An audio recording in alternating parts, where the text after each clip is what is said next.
आप लोग का स्वागत है इस रेडियंट क्लासेस में। आज हम फिर से क्वेश्चन देखेंगे। अब क्वेश्चन देखे थे 5 नंबर तक, यानी क्वेश्चन यहाँ भी देखे थे लैटिस फंक्शन निकालने के लिए, यहाँ भी देखेंगे।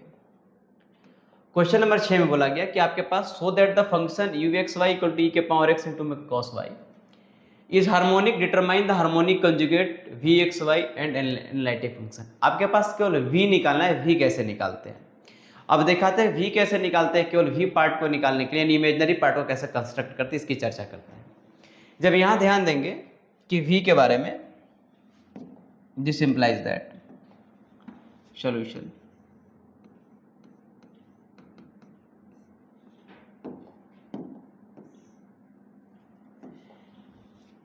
गिवन u का जो वैल्यू दिया हो मेरे पास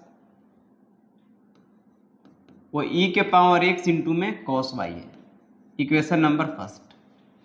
अब इस इक्वेशन को मुझे हार्मोनिक दिखाना है, तो हार्मोनिक दिखाने के लाप्लास इक्वेशन को सेटिस्फाइड करना पड़ता है। लैप्लास इक्वेशन क्या होता है, वो मेरे पास है डेल टू यू बटा में del X square plus del two U बटा में डेल वाई स्क्वायर बराबर में 0। यही पार्ट मुझे दिखाना है पहले हार्मोनिक होने के लिए। तो डेरिवेटिव करेंगे, differentiation equation first partially with respect to X and Y we get. जब पार्शियली डेरिवेटिव करेंगे तो मिलेगा डेल यू बटा में डेल एक्स बराबर में ई के पावर एक्स इंटू में cos Y and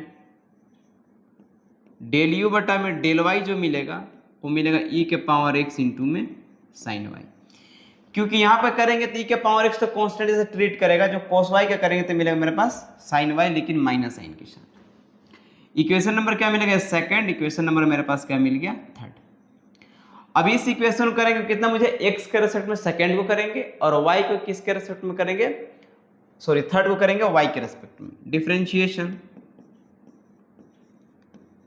equation second partially with respect to X we gate.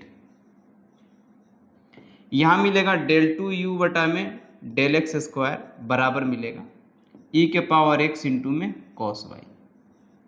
Again differentiation equation third partially with respect to Y we get. जब इसको y के respect में derivative करेंगे तो मेरे पास मिलेगा डेल टू यू बटा में डेल वाई स्क्वायर बराबर में, इसका करेंगे तो मिलेगा माइनस ई के पावर एक्स इंटू में कॉस वाई। अब दोनों को जोड़ देंगे तो क्या मिलेगा, डेल टू यू बटा में del X square plus del two U बटा में डेल वाई स्क्वायर।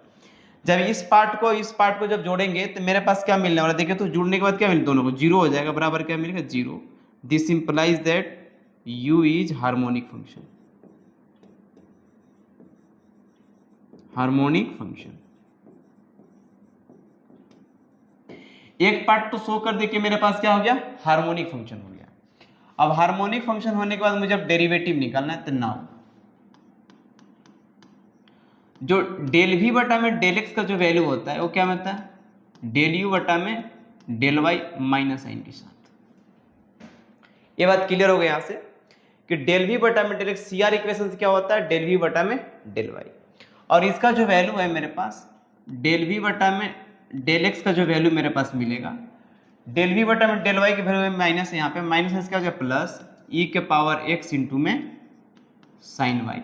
अब इसका एक बार इंटीग्रेशन करेंगे तो यहाँ से मिलेगा v का जो वैल्यू मिलेगा, इधर इंटीग्रेशन कर देंगे तो मिलेगा ई के पावर एक्स इंटू में sine Y plus F of Y. यहाँ का जो कांस्टेंट लिखेंगे इस बात ध्यान देंगे, जब इंटीग्रेशन करेंगे तो यहाँ सी नहीं लिखेंगे, यहाँ क्या लिखेंगे, एफ ऑफ वाई लिखेंगे। क्योंकि जब x के रेस्पेक्ट में करेंगे तो एफ ऑफ वाई लिखेंगे, जब y के रेस्पेक्ट में करेंगे तो एफ ऑफ x लिखेंगे। यही एफ ऑफ x की y की वैल्यू निकालना पड़ता है। फिर डिफरेंशिएशन करेंगे तो this implies that del V बटा में डेल वाई का जो वैल्यू मिलेगा वो मेरे पास क्या मिलेगा, ई के पावर एक्स इंटू में कॉस वाई प्लस क्या मिलेगा, एफ डैश वाई। यानी इसको हम y के रेस्पेक्ट में क्या करें, डिफरेंशिएशन कर दिए। अब इसका जो वैल्यू मेरे पास क्या मिलेगा, this implies that del U बटा में डेल एक्स बराबर ई के पावर एक्स इंटू में cos Y plus F dash Y, यहाँ मिलेंगे सी आर इक्वेशन से by C R equation V Y बराबर में यू एक्स।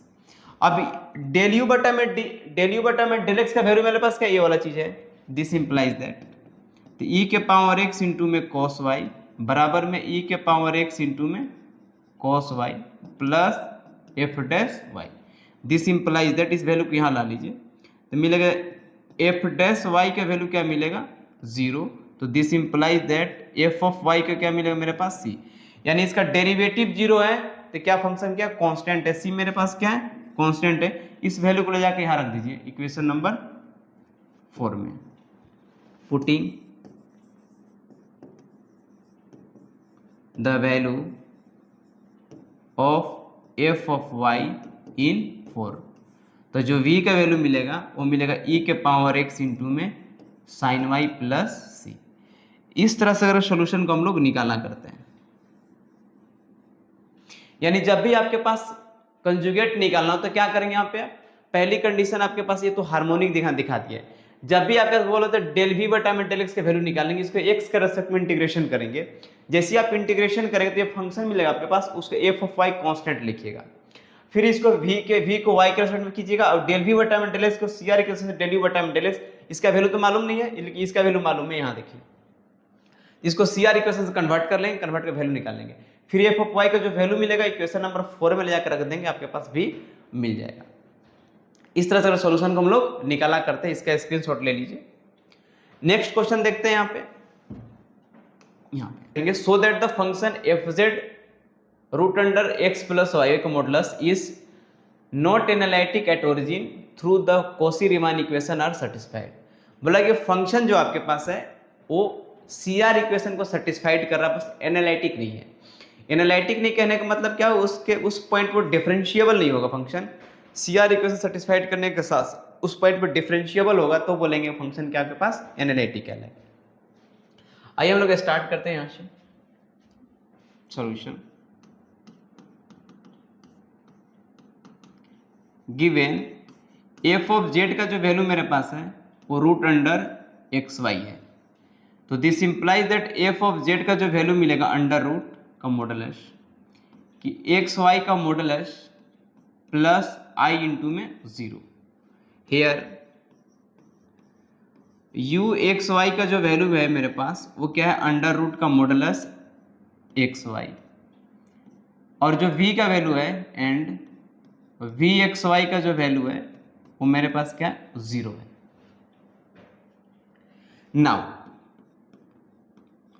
अब डेल यू बटा में डेल एक्स का जो वैल्यू मिलेगा वो limit x tends to 0 U X comma में 0 माइनस यू 0 कोमा में 0 बटे में क्या मिलेगा x। इस वैल्यू को यहाँ रख देंगे, x बराबर 0 और y बराबर 0, ऑलरेडी 0 हो जाएगा, limit x tends to 0 minus 0 बटे क्या मिलेगा x, यानी वैल्यू मेरा 0 मिला। डेल यू बटा में डेल y निकालेंगे, limit x tends to 0 u 0 comma में y माइनस u 0 कोमा में 0 बटे क्या मेरे पास y। जैसे यहाँ पे पुट करेंगे value, this implies that limit y tends to 0, यहाँ मिलेगा 0 माइनस 0 बटे में y बराबर क्या मेरे पास 0, एंड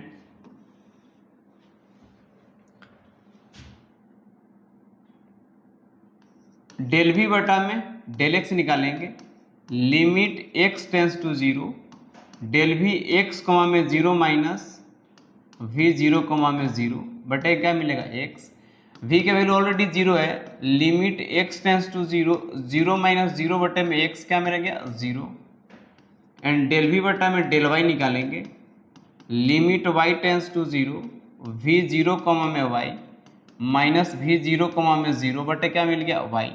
यहाँ भी मिलेगा limit y tends to 0 0 minus 0 बटे में y बराबर क्या मेरे पास 0, यानी मेरे पास 0 मिल गया, तो दिस इंप्लाइज दैट सारे वैल्यू 0 है, तो डेल यू बटा में डेल एक्स बराबर में डेल वी बटा में del Y and del U बटा में डेल वाई बराबर माइनस डेल वी बटा में del X, that is C R equation are satisfied. मेरे पास सी आर इक्वेशन है वो सेटिस्फाइड कर गया। एफ डैश जीरो का वैल्यू निकालेंगे, limit Z tends to zero F of Z minus F of zero बटे क्या मिलेगा प्लस जेड मिलेगा। Now if Z tends to zero along Y tends to M X, तो F dash zero का जो value मिलेगा वो limit x tends to zero, F of Z का जो वैल्यू मिलेगा वो क्या पुट करना है यहाँ पे, modulus under root x into में m y m x minus zero बटे क्या मिलेगा यहाँ पे z का वैल्यू रखना है, z का वैल्यू मेरे पास है z का जीरो पे, तो मिलेगा यहाँ पे x plus I am, x plus I am x, यानी जो z का वैल्यू मेरे पास क्या था x प्लस आई वाई होता है, तो जहां पे x है वहां x रहेगा, जहां पे y रहेगा मेरे पास क्या रहेगा एम वाई रहेगा। तो this implies that limit x tends to zero, यहां से x कॉमन निकल जाएगा, अंडर रूट एम बटे में x कॉमन निकलेगा 1 प्लस आई एम, यानी x कट गया, that is limit depend on m, so limit does not exist, limit does not exist। जब लिमिट एग्जिस्ट नहीं करेगा तो hence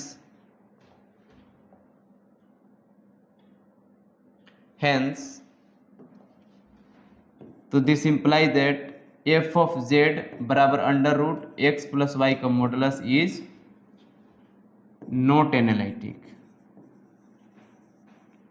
एनालिटिक एट z बराबर में जीरो, यानी जो फंक्शन है वो एनालिटिक नहीं है, किस पे नहीं है, z बराबर जीरो पे। क्या हो गया मेरे पास कि function C R equation satisfied कर रहा है, लेकिन z जीरो फंक्शन वो डिफरेंशिएबल नहीं है कि उसका लिमिट एग्जिस्ट नहीं कर रहा है, इस फंक्शन में बोलेंगे कि फंक्शन का एनालिटिक नहीं है।